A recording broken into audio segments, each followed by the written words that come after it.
my KDA was alright.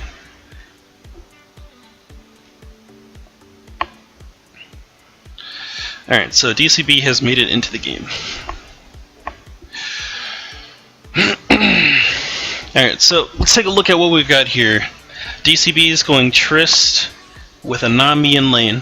Nessus, Udyr, Malzahar. So what it looks like right now is blue team just wants to stall the game out, get to late, and they should be fine. Nessus gets out of control regardless of who he's facing against, and the good news is the enemy team, the bulk of their damage is going to be reliant on attack speed. So if Nessus builds accordingly, gets his Frozen Heart up, gets his Wither to rank 5 and just tosses it down on the Carlista, she really gets shut down by that auto attack speed reduction. There's not too much she can do against that, because it also has a double effect in her reduction in movement as well. Rekka, congrats on getting to Silver 4, man. But yeah, blue team, we're going to be looking for DCB. These guys just need to farm up, get strong individually, and then they can close the game out in late team fights.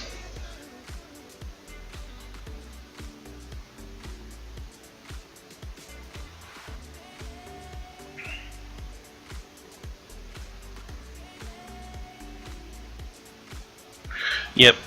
The Trick 2G comp, the Gates game with Nessus and Udyr. The problem with the Gates game in Silver/Gold, and below that actually as well, is that your Nessus typically doesn't build the CDR that he's supposed to. And then he ends up getting like half of the stacks he should have, and he's just not as good. People have to realize that a Sheen first purchase is not as good as like a Glacial Shroud and then a Kindle Gem, because the more stacks you get, the more threatening you are just on a base level, and then you can always get the Sheen later on and still get the same power spike. Okay, so question coming in here from Jolly Fat Guy. Anybody know what a support needs to do in order to carry a game? I've been having a problem lately when I go into solo queue and support. Do I roam? Do I stick with my ADC? What you need to do is make sure here's your mindset as the ADC, as your support, alright? Get the most amount of gold for your team as quickly as possible. Sometimes that means sticking with your ADC if you're dominating the bottom lane. Keep getting kills, deny the enemy team farm, get a whole bunch of bonus XP like that. Sometimes it means roaming with the rest of your team. A lot of times you'll have a safe pick on the bot lane, like a Sivir or a Jinx or something like that. Something that can easily wave clear under turret. They might miss some farm in the process, but it might open up the door for you to roam to other lanes and provide additional kills, and those kills can turn into dragons and turrets and all sorts of stuff. So you really need to read the situation. It's not a binary choice. You're not gonna. I can't say roam every game. You'll win. That's how you're gonna carry. That's not how you do it. You need to look and see who is the person.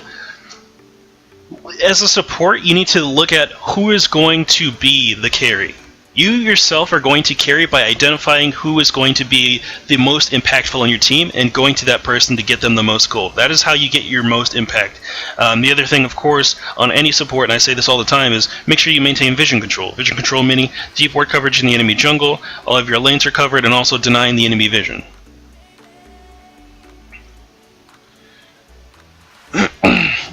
It's very difficult to support with ADC, and it's very difficult to carry a support. I'm sorry, because it requires your team to also be semi good. But assuming that a ranked matchmaking is going to be balanced, a better support will be able to carry the game, assuming everyone else is around the same skill level.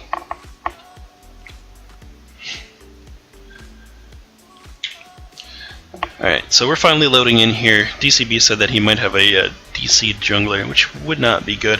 Udyr is also running Flash, which is an interesting choice. Typically when I play Udyr, I run Ghost, because it's kind of that Nasus effect. Flash Bear Stun is alright, but it's not going to be that great for what you do in the late game. Mainly looking to split push, ghost at people, deny farm, all that sort of stuff. When doing your first placements, ever is matchmaking just crazy. It tries to determine where you're supposed to be at based on your normal MMR, I think, and then your performance in the actual original placement series itself will determine what kind of enemies you're going to face up against later on. But it can be a bit crazy, it can be a bit hectic. Your main goal there is to not worry about where you get placed, but to start yourself off with a good win rate and a good MMR, and that way you can climb up very easily. Captain Platt, welcome to the stream, bud. We're just doing some solo queue analysis. So today we're going to be spectating DarkCrimsonBlade. Once again, for those who are just joining us, he's going to be playing Tristana bottom lane with a Nami support. So I'm going to try to focus on him for the most part, but I do want to touch on the other guys in the game because not everyone here is an ADC main, myself included. And so we'll try to just pick up the most information possible in this game.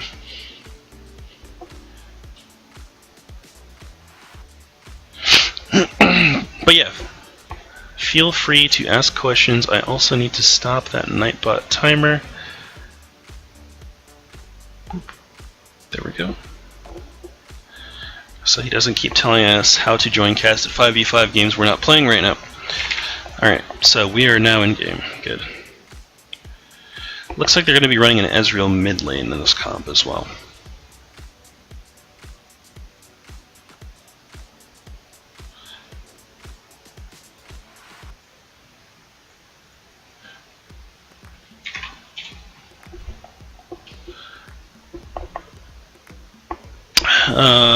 Guys asking what days do we do this. I'm trying to do these every Monday.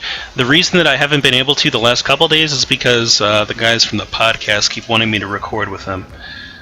So I keep getting interrupted. But Mondays are when I try to do it. Mondays around 9 p.m. Check up with the stream. I should be here. If I'm not, then I apologize. I got interrupted by something else. I gotta ask, why do you think Blue Ez is popular, and what is the ultimate goal for that build? The Killer Muppet, that's a very good question. Blue Ezreal is popular because it requires minimal commitment from you as an ADC, right? The main goal of Blue Ezreal is to poke people down with your Q, your arcane shot, and then go in at a point where you know you can 1v2 or 1v3 people with your mobility. The problem with that is, in hard engage situations, your Blue Ezreal typically doesn't have the kind of auto attack damage that a standard ADC build will have, and therefore a lot of times Blue Ezreal comps will get defeated just with hard engage. But it's popular just because people who aren't as good at positioning themselves want to rely on their range slow and their quick poke in order to get damage in. Mystic Shot, whatever. Arcane Shot, Mystic Shot, same thing. But it's popular because what I'm trying to say is it's easy. And it's not even easy to do properly. It's easy to think you're doing well. It's kind of a trap. I've seen good Blue Ezreals, and they're very different than probably 90% of the Blue Ezreals that get played.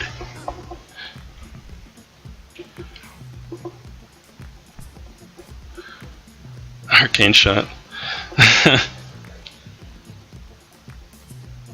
Too much Hearthstone, Plat, you're right. Alright, so Udyr's going to start here at the bottom side of the map. Good choice. This leash from your bottom lane is always helpful for the jungler. You're going to see it happen here as well. I'm curious to see what route these guys decide to go, because both of these are fairly decent at clearing the jungle. Ghetto Gumby is just going to sit there not doing too much. This is Nasus mid lane. He is not AP Nasus, he's a regular Nasus going mid, and I don't know why they chose to switch, because this is a bad choice for him. He's going to take too much auto attack harass here. Another mistake that this guy is making is he's too far forward right now. There's not a single minion here that is in threat of dying, and he took about 4 auto attacks and burned a potion for no reason at all. Let the Ezreal have dominance in the lane, let him push up, and then just come up for your 1 or 2 Qs that you're looking for. There's no reason to be forward and take a bunch of autos when the minions aren't ready to be farmed. So this is not a replay that I'm analyzing, this is actually a live game. Alright, so bottom side of the map looks like their Callista's in a little bit of trouble. Nami and Trist are 4-4, which is good. Right here, Trist needs to not be looking to really get away from this Thresh, honestly. They could have gotten double the damage in there since Thresh was alone away from Callista if they had just both turned around and shot him. There were quite a few minions there, but Thresh also had about that same amount stacked up on him too. So the damage should have been equal in terms of how much went down between them. Yeah, Nasus mid. This is an interesting game. I think this is Gold 5. But it's still early season, so everyone who's been slacking off on solo queue like me is still jumbled up.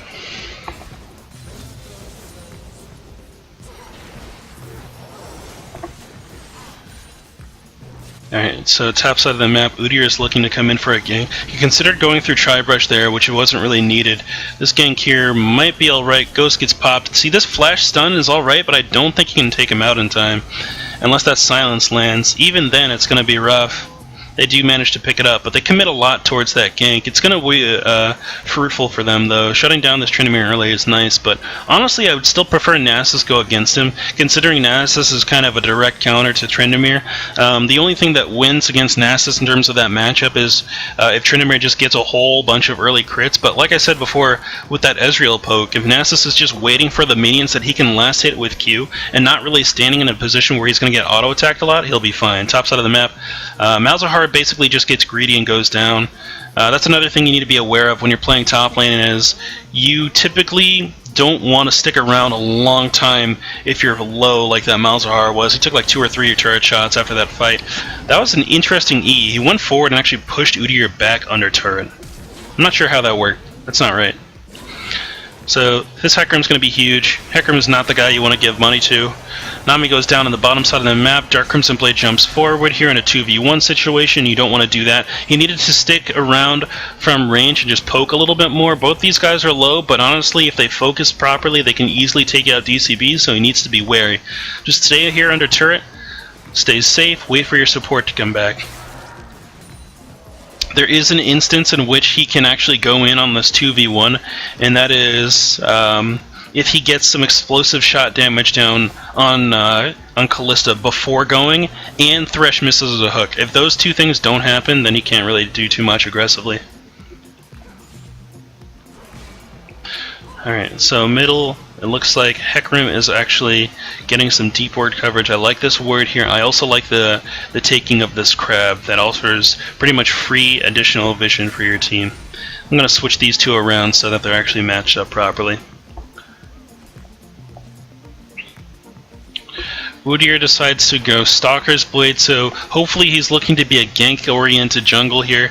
It looks like he is. He's going up to the top lane again. Question mark is coming out from Hecarim, it looks like. Udyr shows up here and then just kind of starts to base. Crit happens on Malzahar. This is pretty much a dead Tryndamere.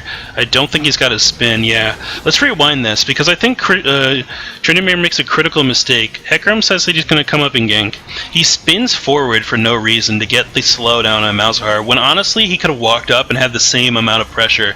And without his ghost being up, he just dies for free.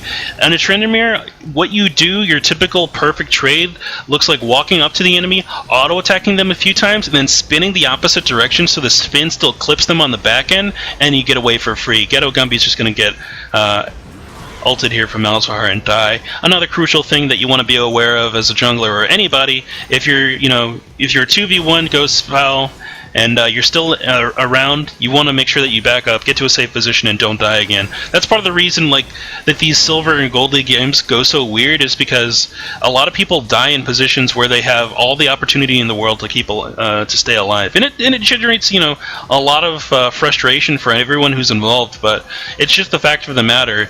And people will complain about feeders, but those who feed are the ones who got taken advantage of those who are looking to carry. So if you're looking to carry, you have to realize that the enemy probably has just the same amount of feeders on their team, and it's up to you to just look for those guys who are a little bit unaware, a little bit not as skilled, and take advantage of those guys and kill them over and over again. Nasus is doing perfectly fine here in mid. I like the fact that he's gotten this Glacial Shred. I do not like the fact that he's got a second Sapphire Crystal, because to be honest, I played Nasus for the first time in a long time the other day. His Q doesn't use enough mana to need a second Mana Crystal. It's only when you're spamming Wither, you're dropping E at the same time, that you need to be worried about additional mana.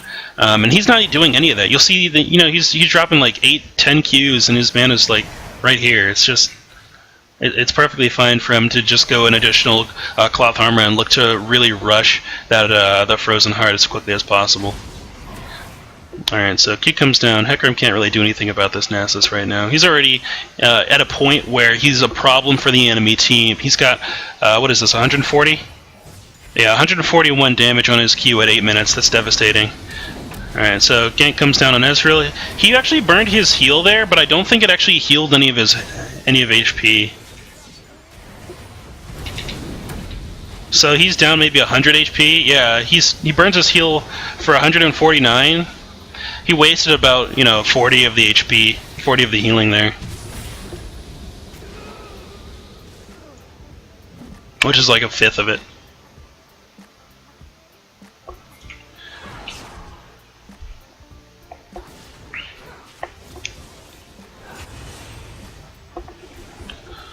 Alright, so top lane, Malzahar's going to get that turret with those little Voidlings. Good on him to do so. It's AD Malzahar, I see. AD Malzahar is actually pretty devastating. The minions do so much additional damage with AD, it's pretty ridiculous. Flash forward with Exhaust. He doesn't have enough mana to really do anything here. I don't know why he flashed. His ulti might kill him, though. Look at how much damage this Voidling's going to do. Look at how ridiculous that is. It's so dumb. Alright, Malzahar goes down to a Hecarim gank, getting too aggressive there, and should have just honestly backed up. Malzahar is in a position now where he can kind of take whatever he wants in terms of jungle camps. If he starts showing up in Hecarim's jungle when he knows that Hecarim's somewhere else, then he'll get free money all day long. So bottom lane, it looks like a good flash out from Kalista will keep her alive. Thresh throws the Lantern down just to give himself that additional shield. Heal comes out there, once again just wasted. There was no reason to heal Udyr when, there was no threat of either not catching Thresh or Udyr dying. It's just kind of a summoner spell to try to guarantee an assist. And honestly, Triss already had the damage down, so there was no reason for it. So junglers meet in front of the dragon, start brawling it out for no reason. Bottom lane kind of slow to react. Udyr is still standing here. I think that's 2 ranks in his shield. Yeah, it looked like 2 ranks.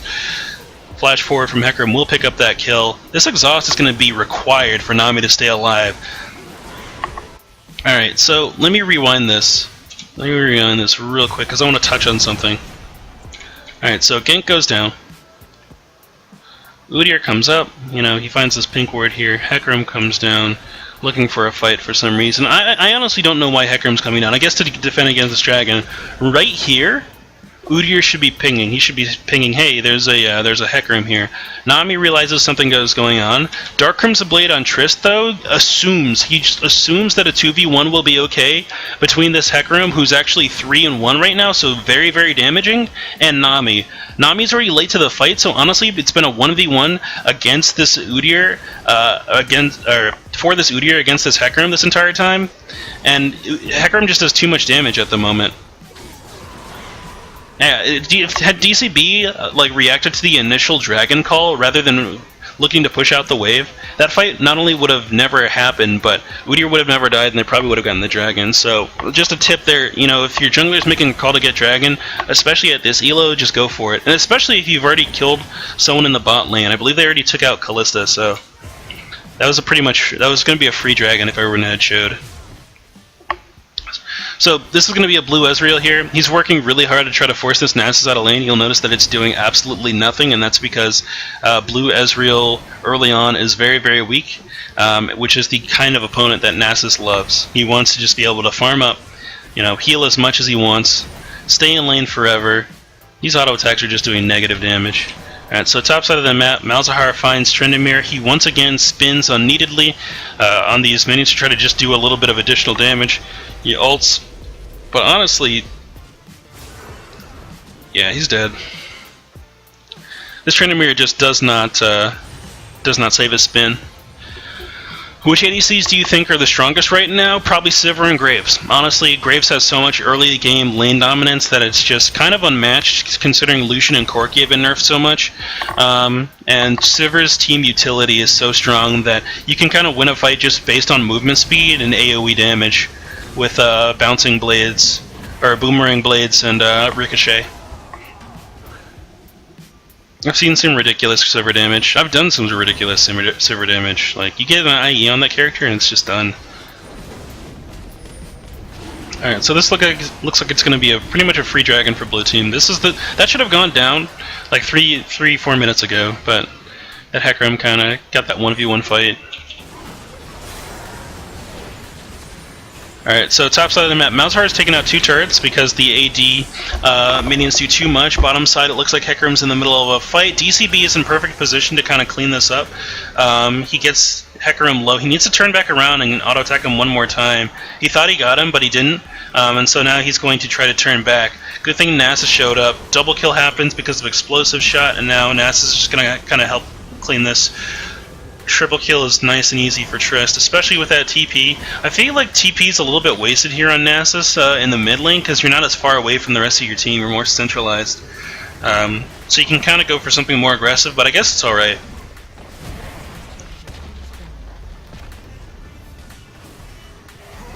Do you think that Tristana is still strong? Honestly, I think that she's probably the same strength. It's just that it's no longer a teamfight based hyper carry. Her range is shorter than before, which is what really made her super strong. Just impossible to get to. Since that's shorter, she's not as good as in team fights, but her turret damage with her explosive charge is ridiculous.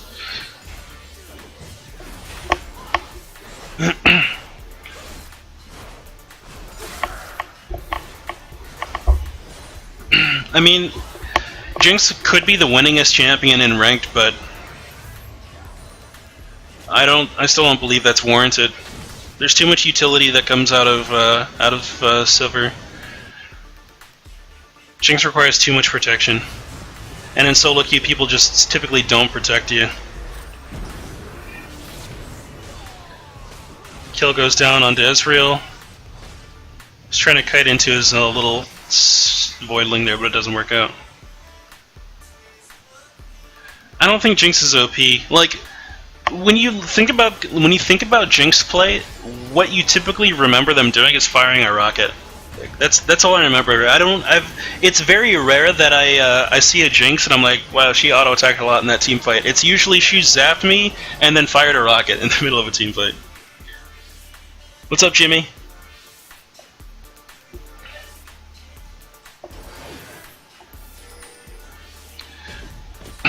Alright. So, right now, blue team's looking really strong. They're AK ahead at 15 minutes, which is kind of a super lead. Honestly, if they group up like they're doing in mid lane, they can force these turrets down very, very easily. Nasus and Udyr are kind of unstoppable in terms of their strength at the moment. Udyr is deciding to go a more damage-oriented build, which is okay, I guess. Honestly, he and Nasus need to be strong. Hecarim walks into the wrong neighborhood. Udyr starts running for Ezreal, which kind of baits Hecarim back into the fight towards him a bit. And then they start chasing forward. Flash out of Ezreal is going to signify the end of this fight. Trinimir's going to walk up. He does have his ulti up. Nasus is probably dead here. Yeah, there's nothing Udyr can really do. Oh, you're talking Trist. Okay, yeah. Yeah, Trist is pretty strong. But in terms of the strongest, though, I'd say I'm still for Graves and Sivir. Their team fight damage is enormous.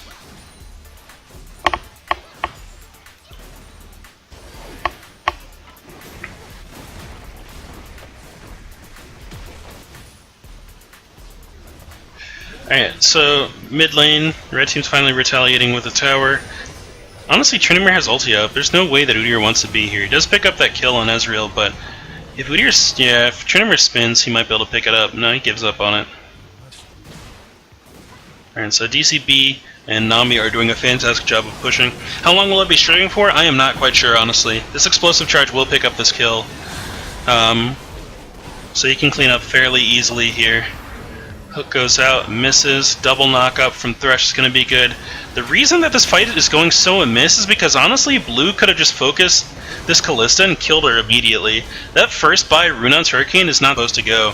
I believe Sneaky Castro was the person who came up with this Runon's Triss thing, or Runon's Callista thing, and he honestly said that the best first item for this build is to get a Bork. Leo Sim, this is Monday night, just solo queue analysis. What I do is I spectate somebody live when they go into solo queue, and I kind of give them tips on what they can improve on, and kind of just highlight some of the things that people are doing incorrectly or doing well, so that people know what to look for when they play solo queue and how to rank up.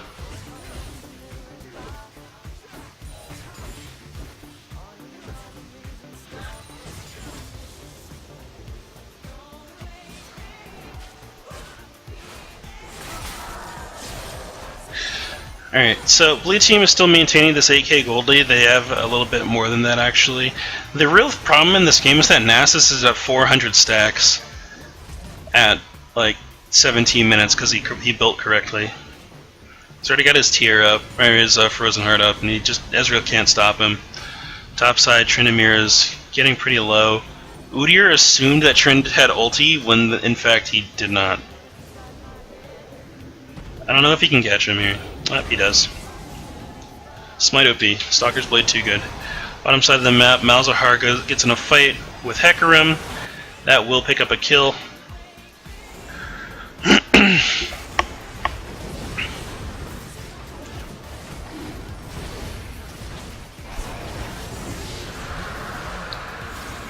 I'm not going to be playing ranked right now. I'm just going to be analyzing solo queue. Honestly, I've been playing a lot of Diablo the last couple days. I'm going to do the solo queue analysis stream until probably about midnight Eastern, and then switch back to my own personal stuff. Actually, probably only 11. It's only like 3 hours of this. Leo Sim, if you want, I can spectate you. That'd be a pleasure. I would like to get more new people spectating. Because I've already spectated Jimmy, I've already spectated DCB, but I wasn't able to save his replay to our channel. So Leo, if you want to be spectated, that would be good. Oh my goodness, this little minion is going to wreck Hecarim so hard. It's so dumb, I hate it.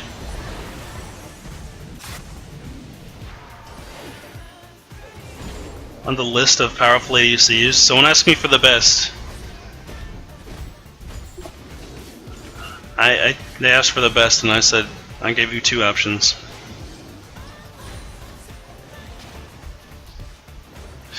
Yeah, it was pretty bad, Jimmy. You got sat on a lot in top lane.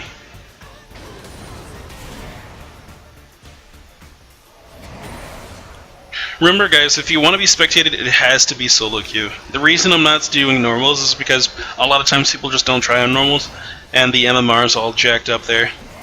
Like, my solo queue, my normal MMR is like 500 different than my solo queue one. It's ridiculous. Corki and Lucian. Alright, so bottom side of the map, Tryndamere is going to get forced to ulti. Nasus Q comes down for literally half of Callista's HP, and then he starts taking out Thresh as well. Just, there's nothing that can be done. He has too many stacks. And no one's built to stop him. Like, there's not a single person on Red Team who's ready to live against Nasus. No one has a Randuin's, no one has a Frozen Heart, no one has a Thornmail. The only way you will live against Nasus at this point is to already have tank items. And you just get your front line to block him. Jimmy, I will see. I want to try to get new people for this. But like you said, I've already spectated you. Alright, so there's not too much to comment on at this point. Like, there's an early lead that happened. AD Malzahar was allowed to farm up. He got a couple kills under his belt. There's too much of a gold lead for Red Team to really do anything with, and honestly, Blue just needs to group up and close out the game. It's going to be rough to do so. Actually, it shouldn't even be rough to do so. Triss turret bursting damage is too high. Is there a waitlist to be spectated? There isn't one right now. I am probably going to do Solus Pizza next. Actually, no, I'm gonna do Leo next, and then Solus Pizza. If Leo wants to, because I don't recognize Leo from the stream ever, like the 5v5 casted games or anything.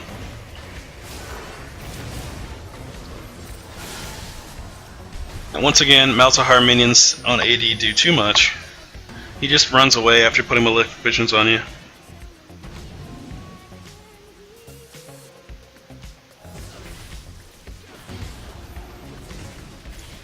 There's Blue Ezreal. Just doing negative damage. I hate Blue Ezreals on my team. Any chance of games after Solus? Probably. It depends on how many I can fit in. These games can get started up quicker than our 5v5 casted games, so I would try to do probably 5 of these in a night. Because I do have a little bit of lag time between with people going into champ select. What would really help me is if the person I'm spectating let me know when the game's going to end, so I could pick the next person and have them queue up. That would reduce the downtime by like 3 minutes. Oh, you were in a house game once. Okay.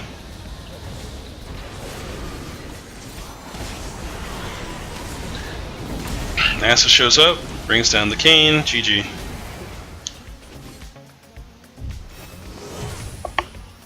Yeah, DCB, I don't know if you're watching, but let us know when your game's over, and then I'll have the next person queue up. Okay, it's been over for a bit. Alright, so then, Leo, go ahead and queue up. Add me on League, and I'll spectate you after this.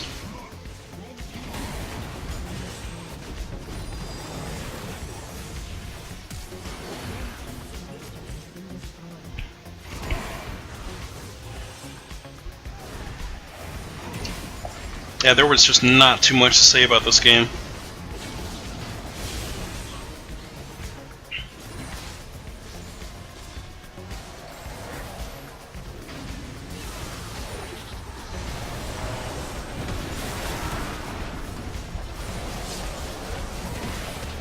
Yeah, and you'll notice how weak this Callista actually is when it comes to just actually trying to kill somebody with, you know, armor.